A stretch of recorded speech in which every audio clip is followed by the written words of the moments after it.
Poštovani gledaoci, dobrodošli u specijalno izdanje emisije Granice Istoka iz Malezije. Ja sam Harun Karčić. Malezija je 1991. godine sebi postavila ambiciozan cilj da do 2020. bude jedna od najrazvijenijih zemalja jugoistočne Azije. Da li je ostvarila taj cilj, analiziramo u nastavku ove emisije. Razgovaramo i o tome kako je ova zemlja napredovala po pitanju industrije, ekonomije, obrazovanja, ali i demokratije. Prije razgovora sa našim gostima, pogledajmo prilog o najnovijim dešavanjima u ovoj zemlji.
Malezija proteklih sedmica prolazi kroz političku krizu. Ipak, ako se može izdvojiti jedan političar koji je personifikacija moderne Malezije, to je Mahathir Mohamed. Detaljnije o njemu i o političkoj sceni ove zemlje pojašnjava nam Dr. Rais Mohamed Arif.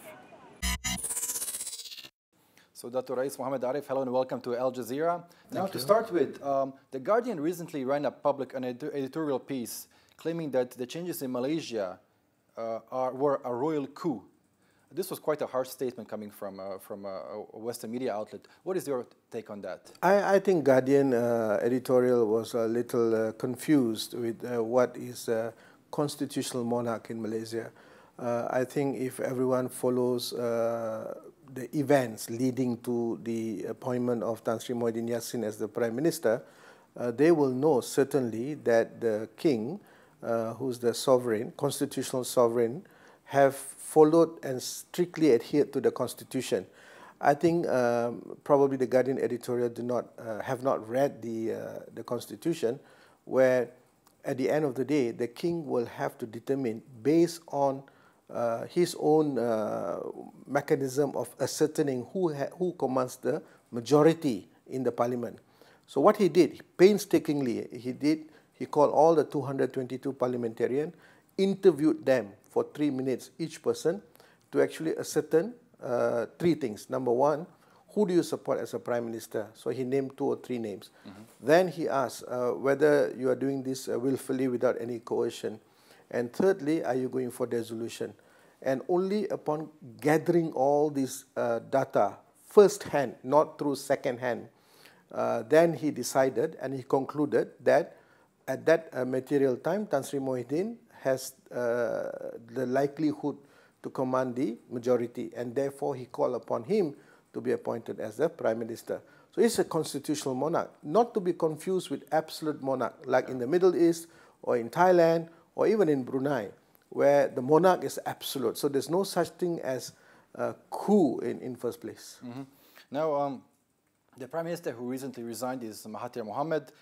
His resignation in the year 2020 coincides with his famous Vision 2020, which aimed to create Malaysia, to make Malaysia a prosperous, stable, industrialized, and developed state.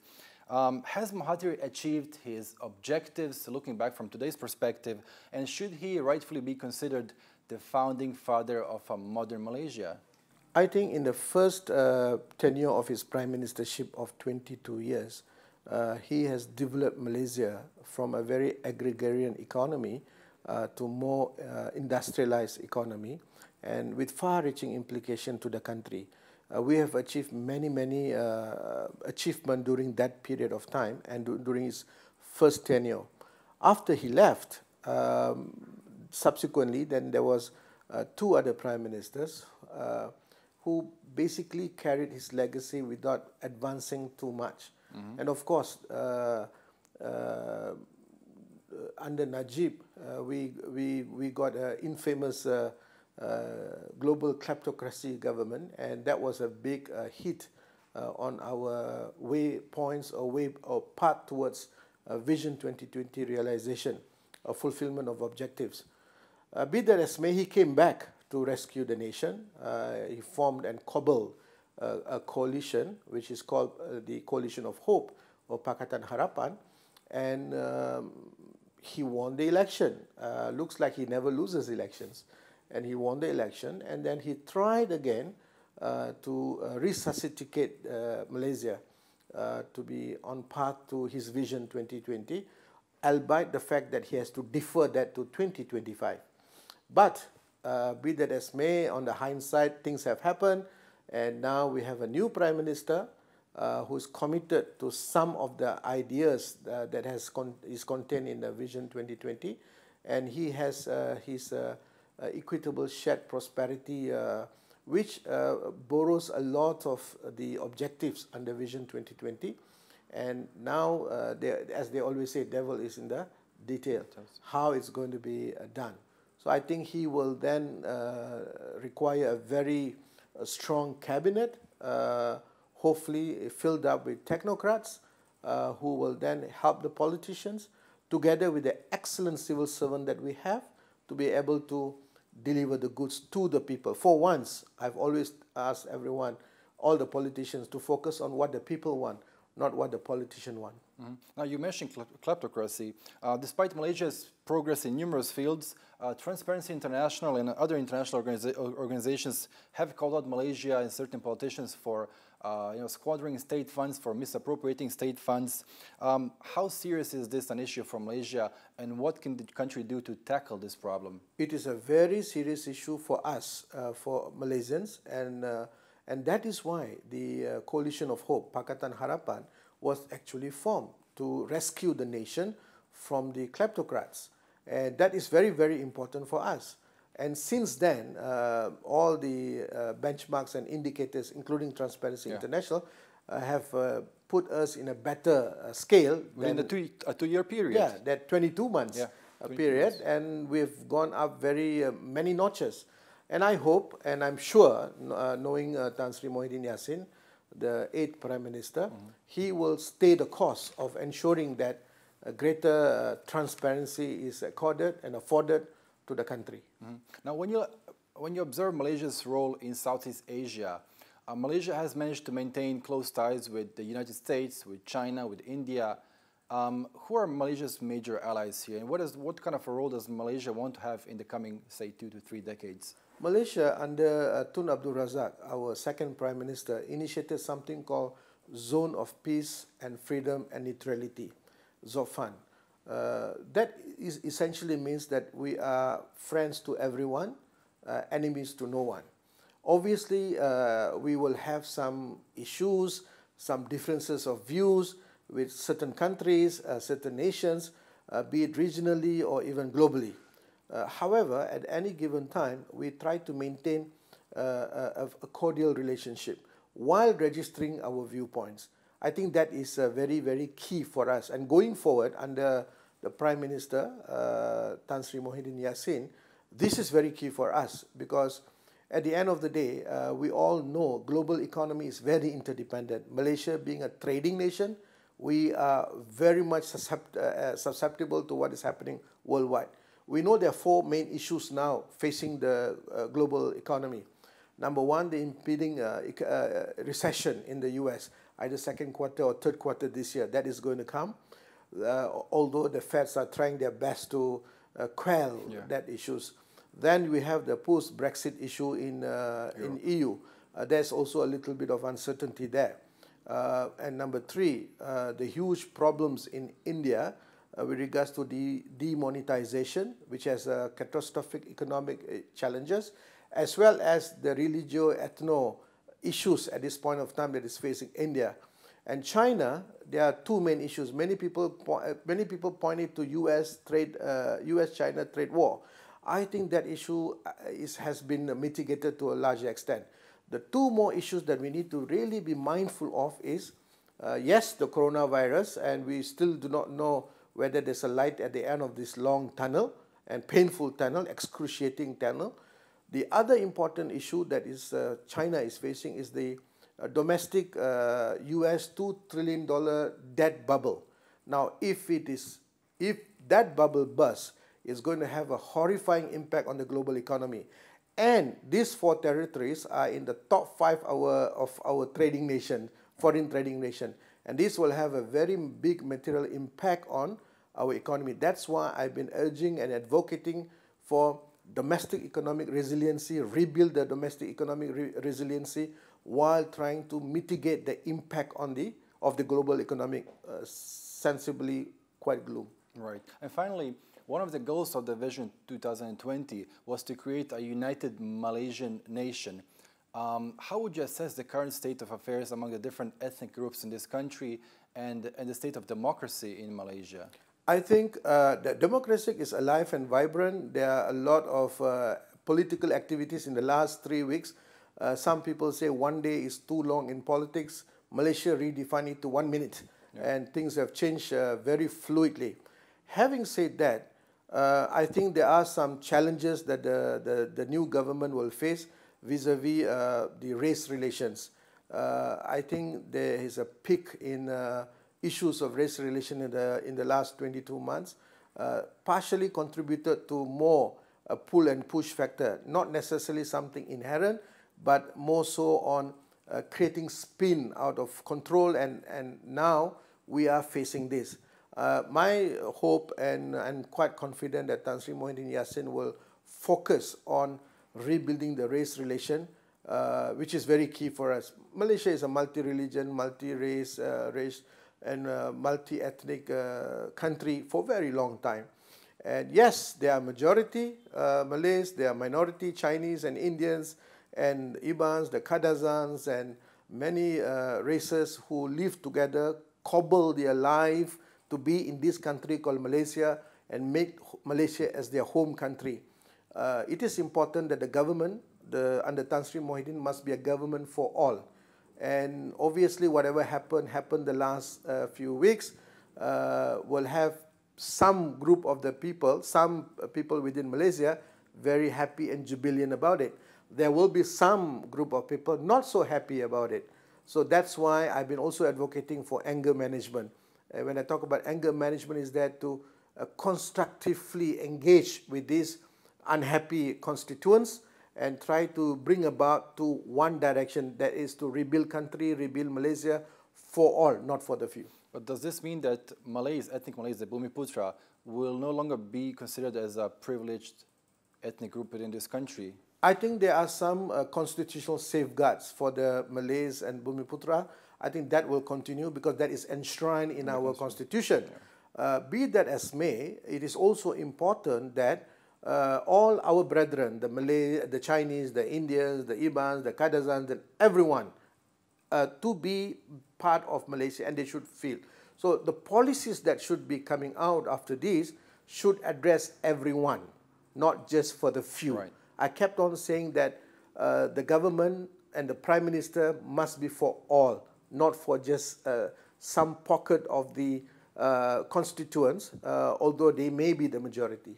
Right. Dr. Rais, it was a pleasure speaking to you. Thank you so much for your time. Thank you. Detaljnije o ekonomskom napretku, prirodnim resursima i društvenim prilikama ove zemlje saznajte u grafici koja slijedi.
O ekonomiji Malezije razgovaramo sa Far Kim Bengom, direktorom istraživačkog centra Eco Solutions.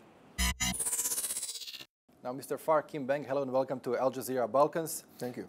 Now, since its inception in 1991, Wawasan 2020 has been a catchy phrase in the dream of a utopian Malaysia among many here. Looking back at it from today's perspective, has this vision been achieved? To a large extent, Malaysia is a miracle because Malaysia exists as a federation of 13 states. And as you know, with now 9 sultans and 1 king who is constantly on a rotation of at least 5 years. So given that kind of dynamics, Malaysia could have easily become an ethnic cauldron, such as Lebanon. So the intricacy of Malaysia cannot be overestimated.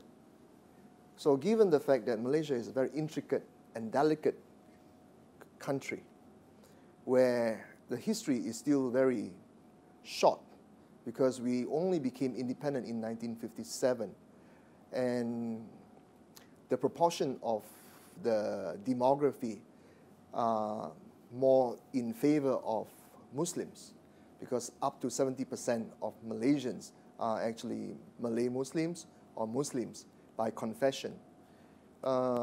If we measure Malaysia from the standpoint of peace and stability, we cannot say that Wawasan 2020 or Vision 2020 was a complete failure in that sense. And this point would be more or most relevant to somebody or someone coming from Balkan, because Bosnia, Croatia, Serbia got itself involved in very extreme identity politics between 1992 and 1994, which was, in a sense, triggered by the separation of Slovenia from Yugoslavia first. And if you use that optic, that Balkan optic, to understand Malaysia, then you would be quite surprised that Malaysia is still stable and standing, even though we have those kind of ethnic complexity or strong undercurrents constantly churning beneath it. So Wawasan 2020, if we look at it from the political standpoint, it is quite stable. And but is there any objective way to measure the country's economic achievements over the past 30 years? If you measure the economic achievement in terms of income, then Wawasan 2020, by the admission of the former Prime Minister, Mahathir himself, or any academics, accomplished academics, Wawasan 2020 hasn't been achieved at all, because the income of a fresh graduate 25 or 30 years ago is almost the same as the income of a fresh graduate now after the adjustment of inflation. So Malaysia has become a stagnant economic entity. Now, Malaysia was in the 1990s tipped to become the 5th Asian tiger in the region. It invested heavily in manufacturing. Many claim that manufacturing was the key to industrialization. Were they correct in their predictions? To a large extent, they were correct. But unfortunately, the kind of industrialization that the world is now witnessing is beyond the conventional form of industrialization. It's post-industrialization, which are primarily driven by what I refer to as 4A. So it is a global economy driven by algorithm in the form of applications in your phone, artificial intelligence, automation, which forms part of the post-industrialization, but then it would involve the use of 4D printing in future. And finally, it would involve extensive analysis of big data. So the global economy is constantly evolving towards what I refer to as 4A. And if Malaysia is not aligned with any one of the 4A, then the industrialization that we have been envisioning from 30 years ago or 30 years from now would have been a complete misalignment or failure. But compared to Middle Eastern states that are rich in oil and gas, Malaysia is not rich in these resources, yet its economy, especially services and manufacturing, account for more than 80% of the country's exports. How do you make sense of that? Malaysia first discovered oil in abundance in the mid-1970s, and we created an entity known as Petronas, or Petronas National, to try to protect and govern our resources. And Petronas is a very credible and corruption-free economic organization that operates on behalf of the government. Now, what is ironic is the fact that because it is run so well, 30% of government's expenditure, fiscal expenditure every year, comes from Petronas' contribution. So unless and until we are able to adjust those fiscal imbalances, if I may, then Malaysia will constantly be leaning on carbon-based entities such as Petronas. And that's not healthy. And to the degree we have managed to make that or those adjustments, we have tried to rely more and more on tourism as the second stream of our national revenue. But lately, due to the proliferation of COVID-19 or coronavirus, 20% of our GDP will be affected severely by this outbreak. Now moving on to foreign policy, Malaysia has relatively good relations with both the US and China. But do you feel that China has been lately gaining an upper hand in this part of Asia? I think to the degree that China has an upper hand in this part of the world, what is referred to as Southeast Asia, it is a belated effort to try to compensate for what China has not been doing over the last maybe 44 years, because China went through a very severe phase of cultural revolution between 1960s and late 1970s. So China is trying to catch up on that missing 2 decades by introducing a charm offensive that manifests in the form of Belt and Road Initiative. And if we are allowed some kind of historical license, the Belt and Road Initiative is not strictly speaking a resurrection of Silk Road. It's actually a manifestation of what former Paramount leader Deng Xiaoping said about the importance of China siding with the Third World. Mm-hmm. So the Belt and Road Initiative, to a large degree, can be seen as a Third World initiative. In other words, China trying to help the Third World countries. Now, the irony of this is that United States or any Western powers also have a humanitarian dimension to their foreign policy. And therefore, they also want to ensure that there is equity, development, a corruption-free region in this part of the world. So it is a clash of two competing virtues to a large extent. But when it manifests and mutates into rivalry, especially over South China Sea, then the relationship between China and the United States become very sour and very dangerous. But some countries such as Singapore are able to very well balance their relations with both China, the US, India, Israel. What is the case with Malaysia? In the case of Malaysia, we want to have good relationship with, ideally, with all the great powers in the world, especially the 5 permanent members in United Nations, because as you know, most Ministry of Foreign Affairs are run by bureaucratic realists. Right. And Malaysia wants to have that form of equidistance and equilibrium or balance, in a sense, a very Swiss-like neutral relationship with each of the 5 major powers. And it so happened that out of the 5 major powers, China and United States are 2 of our largest trading partners. Right. So therefore, Malaysia will constantly be in the center of the storm, as and when China and United States have a very complex and difficult relationship. But do you think Malaysia can play a bigger role in the wider Muslim world? Do you think it can be an example with parliamentary democracy, with a very vibrant economy and the well-developed tourism and a manufacturing sector and a services sector? Can it be an example to, say, Middle Eastern and North African states? Leadership is very critical in how Malaysia becomes a significant soft power. Let's put it that way. Now,